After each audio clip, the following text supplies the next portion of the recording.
la rocade. Vous avez annoncé que potentiellement la rocade à 2 fois 3 voies, c'était effectivement dans les plans de l'État.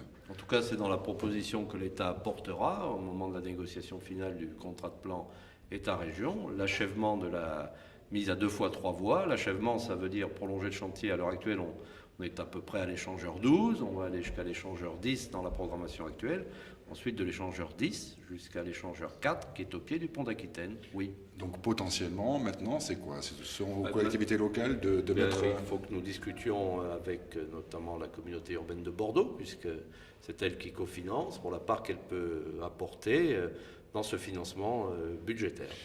Alain Juppé a relancé, lui aussi, lors de sa conférence de presse de rentrée, l'idée, effectivement, de voir une sorte de concession auprès des autoroutes. Est-ce que ça peut éventuellement être une solution pour des collectivités locales qui, on le sait, ont de moins en moins de moyens? C'est une réflexion qui est portée par pas mal d'interlocuteurs. La position de l'État est plus concrète et immédiate. Il n'y a aucun engagement d'aucun ordre dans cet horizon de l'adossement aujourd'hui. Donc l'État met de l'argent sur la table pour le financer de manière classique. Il y a également un autre sujet qui a été abordé, celui de Ford. Vous avez dit il y a encore quelques mois que vous n'étiez pas forcément très, très optimiste. Là, en revanche, vous l'êtes davantage. Pourquoi? Oui, parce que les dirigeants de Ford Europe, les dirigeants de Getrag ont fait savoir leur intention, leur projet de faire du site bordelais, de Blanquefort, en fait, un site d'excellence. Donc nous espérons avoir assez vite une décision de Getrag pour la mise en fabrication d'une nouvelle boîte de vitesse, une boîte de vitesse manuelle pour les milieux moyenne gamme, avec quelques 500 ou 600 000 boîtes qui seraient fabriquées chaque année.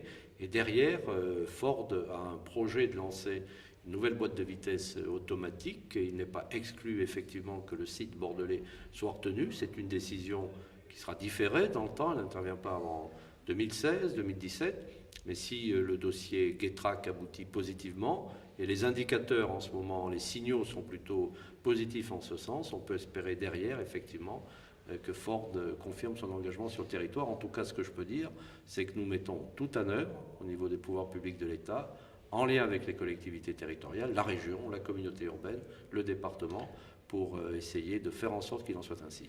C'est bientôt la trêve hivernale. On va se poser de nouveau la question de l'hébergement d'urgence. Et vous avez dit, mais depuis 2 ans, on n'a jamais eu proposé sur l'agglomération autant de places d'hébergement, qui d'ailleurs ne sont pas toutes complètes.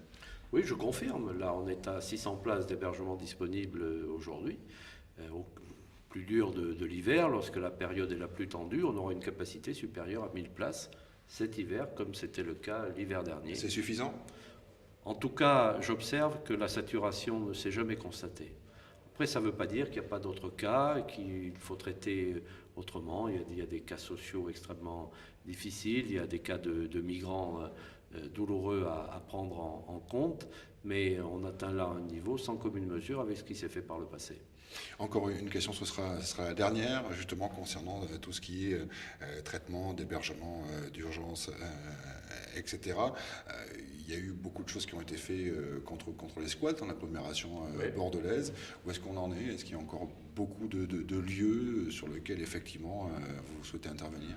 On a fait un travail, je crois que tout le monde a constaté depuis 2 ans, en réduisant le nombre des squats, en réduisant donc le nombre de personnes concernées de plus de moitié.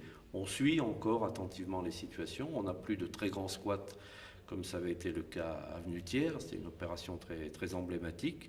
Nous les traitons au cas par cas, en liaison avec les collectivités. On a mobilisé des crédits d'accompagnement, parce qu'il y a un certain nombre de personnes qu'on a pu sortir des squats, si vous permettez l'expression, et conduire vers des chemins d'insertion. Et on va continuer cet effort.